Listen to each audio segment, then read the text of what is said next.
во оние, како ги викат местото за криење? Скривници. До скривниците, а? До Криту. Да.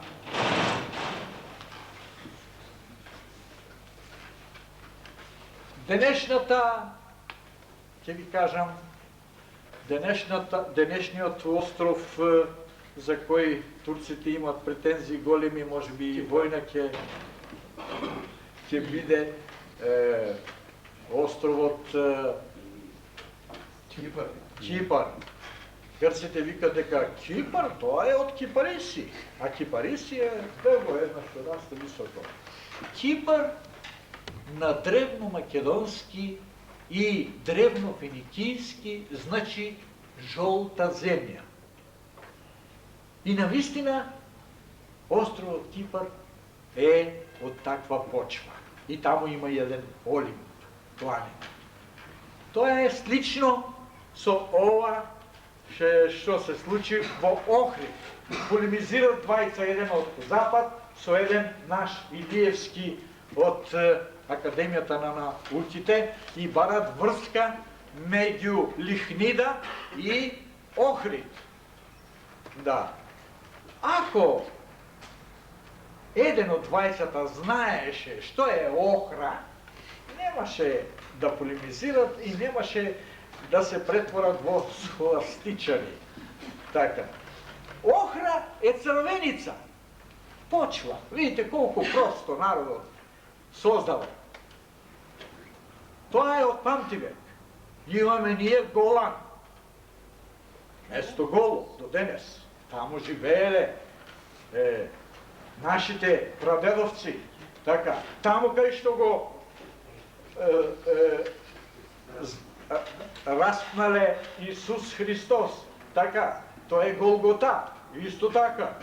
Тие имат еден град во јужна Тесалија се вика Волос.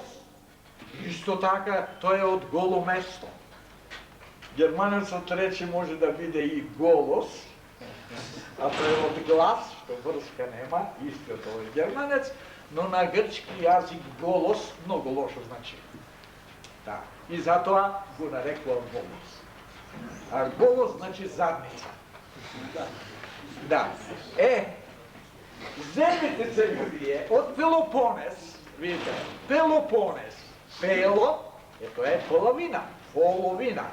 И Неси, така, Неси. Старите наши прадедовци за островот имале 3 имиња. Остров од струи, вода околу него, оток од течи, така, и Неси, а на грчки Ниси, Неси, за Несува, така. Да. Земите го вие, да речеме, што да ви речам, да ви измачувам, 80% од старогрчкиот јазик, кој беше зачуван во последната верзија, да речеме, кога ја работеше овој Гомер, така, и Хесиод, ова, речи го, митологијата, така, 80% тоа беше древно македонски јазик. Јазик во кој што имаше поезија. Јас во првата книга моја наоѓам во надгробните споменици околу 100 и нешто се наброи поезија, која по ништо не отстапува на современите наши модернисти. Да читате и да се чудите. Потоа, земете тие ја изменија топонимијата во Македонија, а земете вие од Пелопонес, од Коринт, тие не знаат што е Коринт, не знаат дека е обична кора, а од кора се правило корито, а тој навистина личи на корито, каде што Зеусот Олимп ги пуштал нозете и си ги миел во коритото во Пелопонес. Се, значи, тие ништо немат изменето до денес, освен што додале ос, ас, ес, ис, така и некои деформации. И јас наполно се согласувам со Домазетович кога вика дека и грците се илири. И навистина тие се илири. Тие се наши браќа по крв. Што го научиле јазикот, што го составиле чесиот и ховер, литературниот јазик. И тие се погрчиле. Тоа е процес таков. Како што се американизираа или англизираа македонците. Така. Само по Втората светска војна едно терање што му тргнаа, место заслуги, бидејќи едни беа в планина со пушки, а други од другата страна со автомати. За големата заслуга што ги истераа македонците од Беломорска Македонија, така ги испратија на печелба во Австралија, во Канада и во Америка. Видите, значи, и едните и другите и се сретнаа, сега тие таму се разбира, едните зборат грчки, а другите зборат македонски. Така. И таму се води борба. Немојте, викам, да си ја кршите глава. Од вас нема.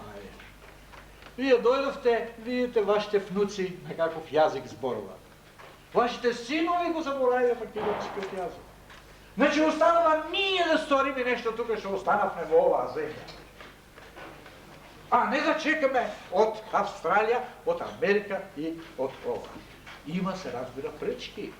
Има луѓе кои дебнат на секој чекор и ќе ја стават сопката. Така.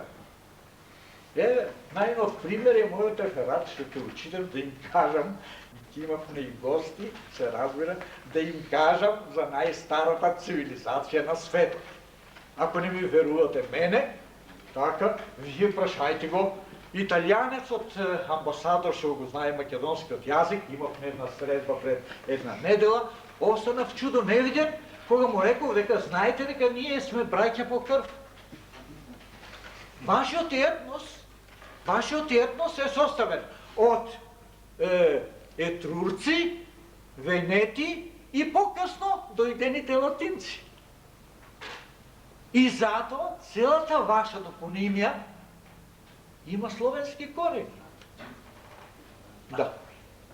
И толка ги отвори очите. Каде ги имаш книгите? Некаде ќе ги најдеш, викам, тука по центарот се продава.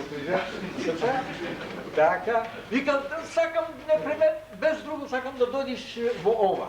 Не викам така, не. Па ќе ги прочитате книгите, тогаш, еви ви го телефонот, ќе ми звоните и ќе речете, Белчев, имам за вас еден саат. Дојдете. Мислите дека ќе звоне да дојде? Не, чуваат таму браќата, не дават. Така. Ако имате право.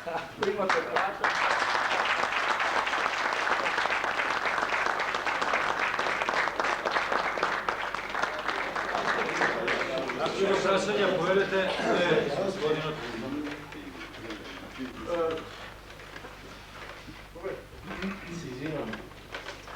Прво сакам да искажем едно големо задоволство и на излагачот Илјов, кој што исцрпно и од душа не запозна со најновата книга на господин Белчев, а потоа искрено да кажам дека сум воодушевен од излагањето на господин Белчев. И за тоа имам некои прашања.